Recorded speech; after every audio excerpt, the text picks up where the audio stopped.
Football বিশ্বকাপ ১.৫ লাখ মানুষের দেশ কুরাসাও।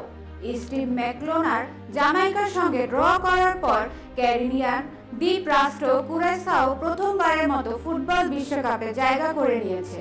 এতে দেশটি বিশ্বকাপের অংশ নেওয়ার সবচেয়ে ছোট দেশ হিসেবে আইসল্যান্ডে ছাড়িয়ে গেছে। ১.৫ লক্ষ জনসংখ্যার এই দ্বীপটির আয়তন যুক্তরাজ্যের স্বায়ত্তশাসিত দ্বীপ অঞ্চল আইল অব ম্যানের চেয়েও ছোট। কিংস্টনের ম্যাচটি জিতলে বিশ্বকাপে অংশগ্রহণ করতে পারত, কিন্তু কুরাসাওয়ের সঙ্গে ইনজুরি টাইমে পাওয়া একটি পেনাল্টি ডিএআর এর মাধ্যমে বাতিল হওয়ার পর দলটি বিশ্বকাপের টিকিট হারালো। ম্যাচ শেষে জামাইকা দলের প্রধান কোচ ম্যাট ক্লেনের দলের দায়িত্ব থেকে পদত্যাগ করেন। অন্যদিকে ব্যক্তিগত কারণের মাঠে উপস্থিতি না থাকলেও কুরাকাও কোচ ডিক অ্যাডভোকাট ৭৮ বছর বয়সে বিশ্বকাপের ইতিহাসে সবচেয়ে বয়স্ক কোচ হিসাবে টুর্নামেন্টে থাকবেন। এর আগে ২০১০ সালে গ্রিসের দায়িত্বে থাকা অটো রেহাগেল ছিলেন সবচেয়ে বয়স্ক। ২০১০ সালে নেদারল্যান্ড রাজ্যের অন্তর্ভুক্ত হওয়ার পর কুরাসাওয়ের ফুটবলে এগিয়ে যাওয়ার যাত্রা শুরু। এক দশক আগে ফিফা র্যাঙ্কিং ১৫০তম থাকা দলটি এখন ৮২তম। ২০২৬ বিশ্বকাপে ৪৮ দলীয় সম্প্রসারিত ফরম্যাট তাদের জন্য বড় সুযোগ তৈরি করেছে। তারা কেপ ভার্দে, উজবেকিস্তান এবং জর্ডানের সঙ্গে বিশ্বকাপের নতুন মুখ হিসেবে যোগ দিবে। হাডার্সফিল্ড রেজান্স অ্যান্ড বার্মিংহামের সাবেক খেলোয়াড় জুনিয়ন হো বাকুনা বলেন, এটা পাগলামি। কয়েক বছর আগেও যা কল্পনা করা যেত না সে স্বপ্ন আজ সত্যি। বাছাই পর্বে ১০ ম্যাচে ৭টিতে জিতে অপরাজিত থেকে শেষ করে কুরাসাও। তবে শেষ ম্যাচে নাটকীয় মুহূর্ত তৈরি হয়।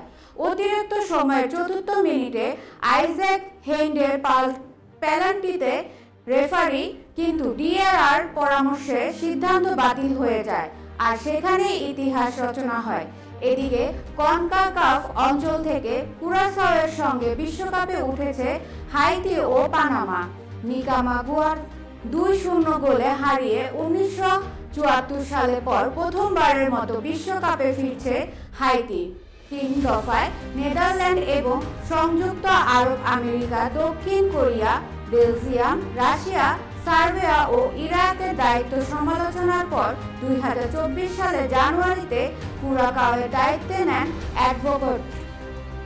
অর্থবিরতি মেটার পরই তিনি দলটির লক্ষ্য স্থির করেন। ২০২৬ সালের খেলায় বাকুনা বলেন, অ্যাডভোকেট বড় নাম, বড় কোচ আর উপস্থিতি দলকে বলেছেন। দলের অধিকাংশ খেলোয়াড় নেদারল্যান্ডসে জন্মগ্রহণ করলেও পারিবারিক সূত্র যোগসূত্র কুরাইসের হয়ে খেলছেন। দলে আছেন তাহিন চং, সন্ডজে হ্যানসেন আর জানি মার্ট ও জোশুয়া বেনেটের মতো ইউরোপ ভিত্তিক ফুটবলাররা।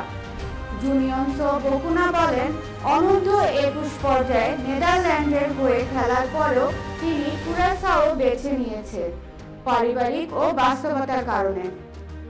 আমার বয়সী অনেক খেলোয়াড় ডাচ দলে সুযোগ পেলেও আমি পাইনি, তাই ভাইয়ের সঙ্গে কুরাইসের সঙ্গে খেলার সিদ্ধান্ত নেই।